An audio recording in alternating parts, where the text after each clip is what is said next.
জিনার সাথে লিপ্ত থেকে তার চেহারার অবস্থা দেখেন আমার বড় মায়া লাগে। যুবকের চেহারা দেখলে আমার বড় মায়া লাগে। বুড়া মানুষের চাইতেও তার চেহারা বড় খারাপ। তার চেহারায় থাকার কথা ছিল যৌবন আর তারুণ্যের লাবণ্য, স্মার্টনেস থাকার কথা ছিল, কারণ যৌবন বয়সে মানুষের চেহারায় একটা লাবণ্য থাকে। কিন্তু গুনাহে লিপ্ত থাকলে পরে এই লাবণ্য যিনি কেড়ে নেন তিনি কি? তার গালের গুস্ত হাড্ডির চিপার ভিতরে ঢুকে গেছে, তার পুরা মুখে ব্রণ উঠে গেছে। উঠবে না কেন? কত রাত ৩টা-৪টা পর্যন্ত মোবাইলে তাহাজ্জুদ পড়ে। আজ আমার সমাজের অনেক যুবক নীরবে নীরবে হারাম গুনাহে লিপ্ত। গোপন গুনাহ, এটা বড় মারাত্মক গুনাহ। কি বললাম বলেন তো কথাটা? গোপন গুনাহ। কি গুনাহ বলেছি? গোপনে গোপনে গুনাহ করে এমন মানুষ বহু আমাদের সমাজে আছে না নাই? গোপন গুনাহ বড় মারাত্মক গুনাহ। আর গোপন গুনাহের আকর্ষণীয় উপাদানের নাম হলো এই মোবাইল।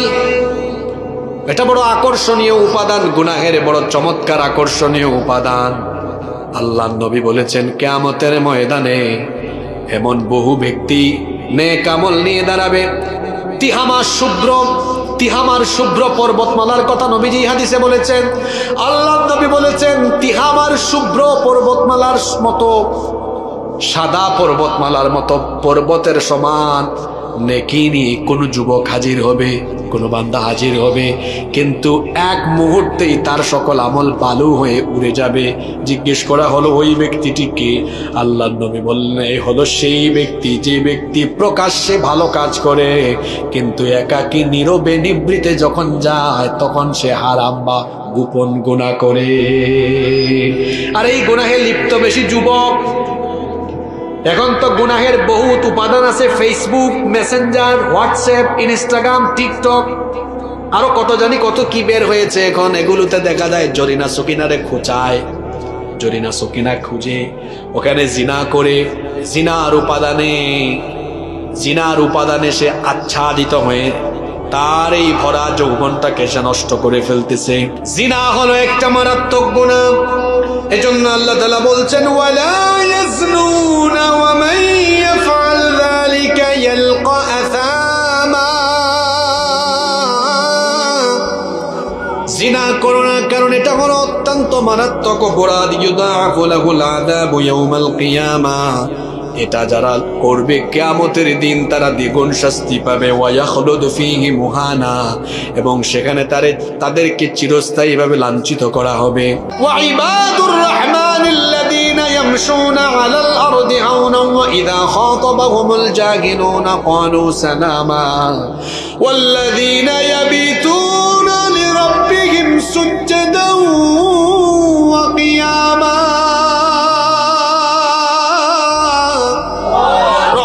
বান্দা তো তারা রাতের বেলা মোবাইল নয়, রুকু আর সাজদা করে করে করে করে রাত কাটিয়ে দেয় যারা, রহমানের প্রিয় বান্দা হলো তারা। ও আমার ভাইয়েরা বলেন তো দেখি, রাতের বেলা সবার বাড়ির দরজা বন্ধ না খোলা? আসতে বলবেন না, জোরে বলেন। রাতের বেলা সব বাড়ির দরজা বন্ধ না খোলা? রাতের বেলা সবার দরজা বন্ধ হয়ে যায়, কিন্তু একজনের দরজা তখন খোলা। তিনি কে? সবার দরজা বন্ধ, কিন্তু আমার আল্লাহর রহমতের দরজা খুলে। তিনি বলেন মান যাল্লাযী ইস্তাগফিরুনি মান যাল্লাযী ইয়াদউনি। এমন কে আছে গভীর রাতে সে আমাকে ডাকবে? এখন কিন্তু আমার দরজাটা খোলা আছে, আমি জবাব দিব। মান যাল্লাযী ইস্তাগফিরুনি, কেমন আছে যে আমার কাছে ক্ষমা চাইবে তোমার গুনাহ আর কত। হাদিসে কুদসিতে আল্লাহ বলেছেন ইয়া ইবনে আদম লাউ বালাগাত যুনুবুকা আনানাস সামাই সুম্মা ইস্তাগফারতানি গফারতু লাক। তোমার গুনাহ যদি আকাশের উচ্চতায় পৌঁছে যায়, তুমি যদি অনুতপ্ত হয়ে আমার রহমতের দুয়ারের সামনে আসো, তাহলে শোনো আমিও আকাশের সমপরিমাণ দয়া নিয়ে হাজির হয়ে সব গুনাহ তোমার মাফ করে দিব। রাতের বেলা হলো গুনাহ মাফের টাইম। প্রত্যেকটা সিক্রেট, প্রত্যেকটা সফল ব্যক্তির অনেক বহু সফল ব্যক্তির সিক্রেট আমল হলো তাহাজ্জুদের নামাজ। নবীজিকে মা আয়েশা রাদিয়াল্লাহু আনহা জিজ্ঞেস করলেন, আপনি যে রাতের বেলা এতক্ষণ দাঁড়ান, হাত্তা তানফাতারা কদামা, আল্লাহ নবীর পা দুইটা ফুলে যেত, আল্লাহু আকবার। আপনি ঘুমাতে ঘুমাতে গাল ফুলে যায়, শরীর ফুলে যায়, আর আমার নবী রাতের বেলা তাহাজ্জুদের যায় নামাজে দাঁড়িয়ে থাকতে থাকতে পা ফুলে যায়। এটা হলো আপনার সাথে নবীর পার্থক্য। মা জিজ্ঞেস করলেন, নবী গো, আপনার তো আগের গুনাহ মাফ, পরের গুনাহ মাফ, জান্নাতে সবার চেয়ে আপনার মর্যাদা বেশি, এত কষ্ট করেন কেন, এত কষ্ট করেন কেন, এত কষ্ট করেন কেন, এত রাত জায়নামাজে দাঁড়ায় থাকেন কেন? নবীজি বললেন, আফালা উহিব্বু আন আকুনা আবদান শাকুরা। আয়েশা আমার বিবি, আমার প্রিয়তমা স্ত্রী, শোনো, আল্লাহ যে আমারে এত নিয়ামত দিলেন, এটার শুকরিয়া আদায়ের জন্য আমি কি আল্লাহর দরবারে সাজদা দিয়ে তার কৃতজ্ঞতা জানাবো না? সুবহানাল্লাহ। এই যৌবনকাল হলো তাহাজ্জুদের একটা বেস্ট টাইম। এখন আমার শক্তি বেশি, শেষ রাতে মোবাইলে তাহাজ্জুদ পড়বেন না, যায় নামাজে তাহাজ্জুদে দাঁড়াবেন। বলছিলাম তাদের চেহারা দেখলে আমার বড় মায়া লাগে। মোবাইলে আর খাটের চিপায় চাপায় তাদের যৌবন আজ নষ্ট হয়, হারাম রিলেশনে সে সম্পৃক্ত হয়ে যৌবনটাকে শেষ করে ফেলে। আর শুনেন, যাদের ঘুমের অভ্যাস ঠিক নাই তার খাদ্যাভ্যাসও কিন্তু ঠিক। ও ঘুমায় রাত 4টায়, ওর সকাল হয় দুপুর 12টায়, ও সকালের নাস্তা করে না, ওর পেট হলো গ্যাসের কারখানা। ও মাহফিল এসে বায়ু দূষিত করে, ঠিক আছে কিনা? কারণ ওর পেট হলো গ্যাসের। কথা এটা শুনতে খারাপ লাগে কিন্তু বলে ফেলে, যাদের ঘুম ঠিক নাই, এদের খাদ্যাভ্যাস ঠিক নাই, এদের সকালবেলা হেড অফিসের টাইমও ঠিক নাই। কথা বুঝেন নাই কোন হেড অফিস বলছি? এদের জীবন শেষ। দেখেন তো আমার বয়স্ক বাবাদের চেহারার দিকে তাকায়, এখনো কত ইয়াং তারা। আমি গত 10 দিন উত্তরবঙ্গ ছিলাম, গতকাল আসলাম। আরে বাপ রে বাপ, 80-90 বছরের যুবক বাবারা, যে পরিমাণ ফিজিক্যাল এনার্জি এখনো তাদের। কেন জানেন? এই যে আমার এই বাপকে জিজ্ঞেস করেন, আমাদের মতো জোয়ান তখন যারা ছিলেন, তারা যখন ছিলেন রাত 8টা-9টা বড় জোর কষ্ট করে 10টা পর্যন্ত তারা থাকছেন, পরে কাম নাই তো তাদের, কি করবেন আর কতক্ষণ গল্প করবেন? টিভি নাই, এই টিভি নাই, মোবাইল নাই, ইন্টারনেট নাই, ওয়াইফাই নাই, রাতের বেলা জেগে থাকার কোনো উপাদান। আর এখন আছে না নাই? রাত বাজে কয়টা? 3টা 4টা। এই জন্য বেশিরভাগের চেহারা সুরত নষ্ট হয়ে যাচ্ছে। কি যুবক ভাইয়েরা কষ্ট পাইছেন আমার কথায়? এটা বন্ধ করেন, মোবাইলের অপব্যবহার থামান।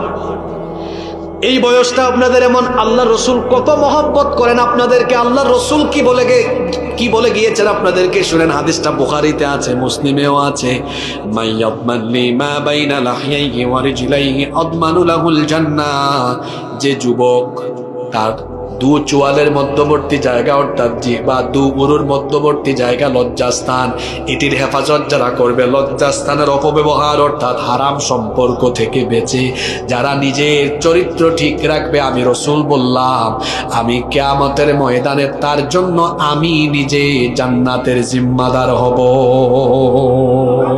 টেনশন আছে যুবকদের, টেনশন আছে। আর জিম্মাদার হচ্ছেন মুহাম্মাদুর রাসূলুল্লাহ সাল্লাল্লাহু। ওয়াদা করতে হবে বিবাহ বহির্ভূত কোনো হারাম সম্পর্কে জড়ানো যাবে না। পারবেন ভাইয়েরা? জরিনা সকিনার পিছনে আপনি ঘুরেন কেন? নিজেকে এমন যোগ্যতায় নিয়ে যান যাতে জরিনা সকিনার বাপরা জরিনা সকিনাকে আপনার কাছে বিয়ে দেওয়ার জন্য পিছে পিছে ঘুরে। ইতরের মতো, লুচ্চার মতো কেন মেয়েদের পিছনে ঘুরেন? মেয়েদেরকে পিছনে ঘুরান মানে মেয়েরা না, মেয়েদের বাপকে। মেয়েদের পিছে পিছে লুচ্চারা ঘুরে, কোন ভালো মানুষ ইতর।